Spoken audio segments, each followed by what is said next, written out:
حضرت موسیٰ علیہ الصلاۃ والتسلیم کے متعلق ایک بات ملتی ہے. ایک چھپکلی تھی، دیوار پر چل رہی تھی.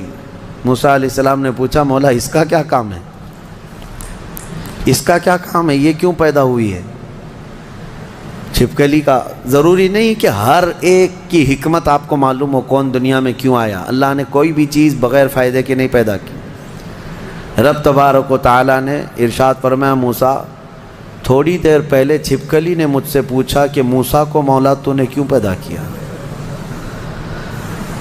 حضرت موسیٰ علیہ السلام کا کیا کیا کام ہے، یہ ضروری نہیں کہ مخلوقات کو ایک دوسرے کی حکمتیں معلوم ہوں، ضروری نہیں ہے.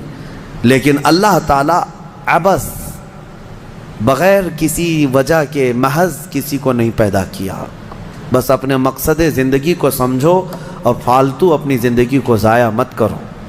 جو لوگ بیٹھے اسی طرح سے اپنی زندگی کو ضائع کر رہے ہیں ان نوجوانوں کو ایک دن احساس ہو جائے گا کتنی قیمتی چیز دنیا میں ضائع کر دیا انہوں نے. کتنی قیمتی چیز، کروڑوں کا معجون ملا کر کے بھی بڑھاپے کو جوان کر کے دکھا دو. یہ گیا وقت پھر ہاتھ آتا نہیں، صدا دور دورہ دکھاتا نہیں. آپ جس طرح سے تیزی سے اس دنیا کو کاٹتے ہوئے جا رہے ہیں میاں، ہم تو منٹ منٹ گن رہے ہیں. آج دیکھیں ہم 15 تراویح پڑھ چکے ہیں الحمدللہ. ابھی تو ہم چاند کے انتظار میں تھے.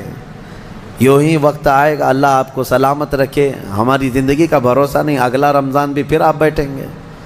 بہت تیزی سے آپ کی زندگیاں گزرتی جا رہی ہیں اور اچانک ایک دن اعلان ہو جائے گا فلاں کا بیٹا انتقال کر چکا، جنازے میں حاضر ہو جاؤ. یہی زندگی ہے. اسی لیے عبث اپنی زندگی کو ضائع نہ کریں. جو زندگی کے لمحات ہیں ان میں کچھ نہ کچھ انویسٹ کر دو تاکہ قیامت کے دن شرمندہ ہونا نہ پڑے، ذلیل ہونا نہ پڑے، رسوا ہونا نہ پڑے. بہرحال دوسری سورہ ہم نے جو تلاوت کی ہے سورۃ النور، سورہ نور ہے. اس میں احکام بہت سارے آئے ہیں. اس کی شروعات جو ہے وہی بہت ایک سخت ترین گناہ اسلام میں اس کی مذمت میں آئی، زنا. اللہ نے قرآن میں جگہ جگہ فرمایا وَلَا تَقْرَبُوا الزِّنَا إِنَّهُ كَانَ فَاحِشَةً وَسَاءَ سَبِيلًا. زنا کے قریب بھی مت جانا. اللہ فرماتا ہے بے شک وہ سب سے بری چیز ہے اور سب سے برا راستہ ہے. نبی کریم صلی اللہ علیہ وسلم نے فرمایا کہ جب مومن کوئی مسلمان زنا کر رہا ہو تو ایمان کی حالت میں وہ زنا کر ہی نہیں سکتا. یہ بات یاد رکھ لو آپ، ایمان کی حالت میں کوئی زنا نہیں کر سکتا. فرمایا گیا جب زنا کر رہا ہو تو اس کا ایمان اٹھا لیا جاتا ہے.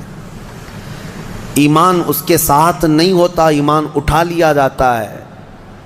ایمان اور زنا جمع ہو ہی نہیں سکتے ایک انسان کے اندر. یہ بہت سخت وعید ہے میرے آقا صلی اللہ علیہ وسلم کی حدیث پاک میں. ایمان کی حالت میں زنا نہیں ہوتا اور جب زنا کر رہا ہوتا ہے تو ایمان نکال لیا جاتا ہے، وہ معلق ہوتا ہے، آسمانوں پر لٹکا ہوتا ہے.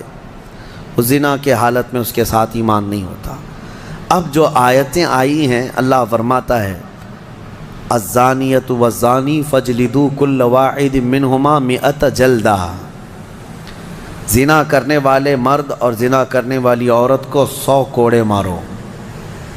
یہ ان کے لیے ہے جو غیر شادی شدہ ہے، اور جو شادی شدہ ہیں ان کے لیے رجم ہے. رجم کا مطلب ہے پتھروں سے اتنا مارو کہ وہ ختم ہو جائے، ان کی موت تک انہیں سنگسار کرنا ہوگا.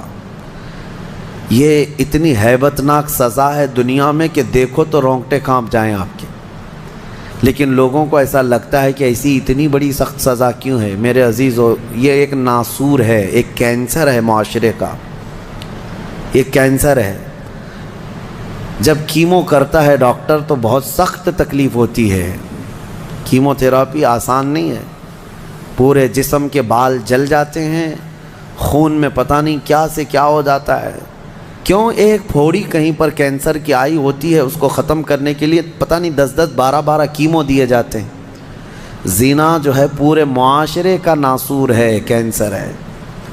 اور اگر اس پھوڑی کو نہیں ختم کیا گیا تو ہر ایک کے ہاں یہی چیز، یہی پھوڑی ہوگی، یہ وائرس کی طرح پھیلے گا۔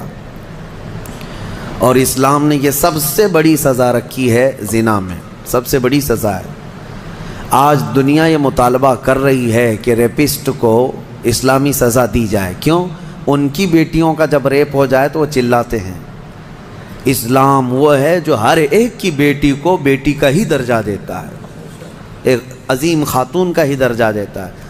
زنا چاہے بالجبر ہو بالرضا ہو، دونوں زنا ہے، یعنی زور زبردستی کیا ہوا زنا ہی ہے، خوشی سے کیا ہوا اور بڑا گناہ ہے، اور بڑا گناہ ہے، اس میں اور زیادہ ہلاکت ہے۔ اس کے متعلق حدیث پاک میں ہے زانی کے لیے 15 عذابات ہیں، 15 عذاب ہیں، 5 دنیا میں دیے جائیں گے، 5 قبر میں دیے جائیں گے، اور 5 قیامت کے دن دیے جائیں گے۔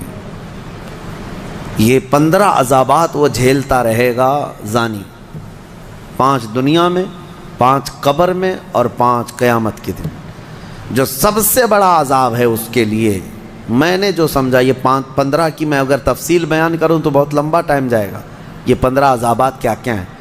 دنیا میں جیسے اس کے رزق کی برکت ختم ہوگی، اس کے چہرے کی رونق اٹھا لی جائے گی، اور جو 5 عذابات اس کے دنیا میں ہونے والے ہیں، اس طرح سے 15 عذابات میں جو سب سے بڑا عذاب میں نے جو سمجھا وہ یہ ہے کہ قیامت کے دن رب تعالیٰ اس کی طرف نظر بھی نہیں فرمائے گا۔ یہ سب سے بڑا عذاب نہیں ہے تو اور کیا ہے؟ اور نبی پاک صلی اللہ تعالیٰ علیہ وسلم کی بہت ساری حدیثیں ہیں کہ اللہ تعالیٰ اس کو نہ عرش کا سایہ عطا فرمائے گا اور نہ اس کی طرف نظر فرمائے گا، بلکہ یہ فرمایا کہ جنت 500 سال کی مسافت سے اس کی خوشبو آ رہی ہوگی، لیکن زانی وہ خوشبو بھی نہیں سونگھ سکے گا۔ بڑی سخت سزا ہے۔ اور میرے عزیزو، اس سورے میں اللہ تعالیٰ نے کئی مرتبہ یہ زانیوں کا ذکر فرمایا، الزانیۃ والزانی فجلدوا کل واحد منہما 100 جلدہ، 100 کوڑے مارو، ولا تأخذکم بہما رأفۃ فی دین اللہ، اور اللہ کے دین میں کوئی ہمدردی مت لینا، یہ بھی حکم ہے۔ کسی کے ساتھ نرمی مت کرنا، ایسے اگر کسی کے ساتھ ہو گیا ہے تو۔ ان کنتم تؤمنون باللہ والیوم الاخر، اللہ فرما رہا ہے اگر تم اللہ اور آخرت پر ایمان رکھتے ہو تو ذرا برابر بھی نرمی نہ لینا اس پر۔ وہ اور دوسرا ایک اور سخت حکم یہ ہے، وَلْيَشْهَدْ عَذَابَهُمَا طَائِفَةٌ مِّنَ الْمُؤْمِنِينَ، زانی اور زانیہ کو چپکے سے کہیں سزا مت دے دینا، بلکہ اللہ فرما رہا ہے ان دونوں کے عذاب پر پورے مومنوں کو گواہ بناؤ، سب کے سامنے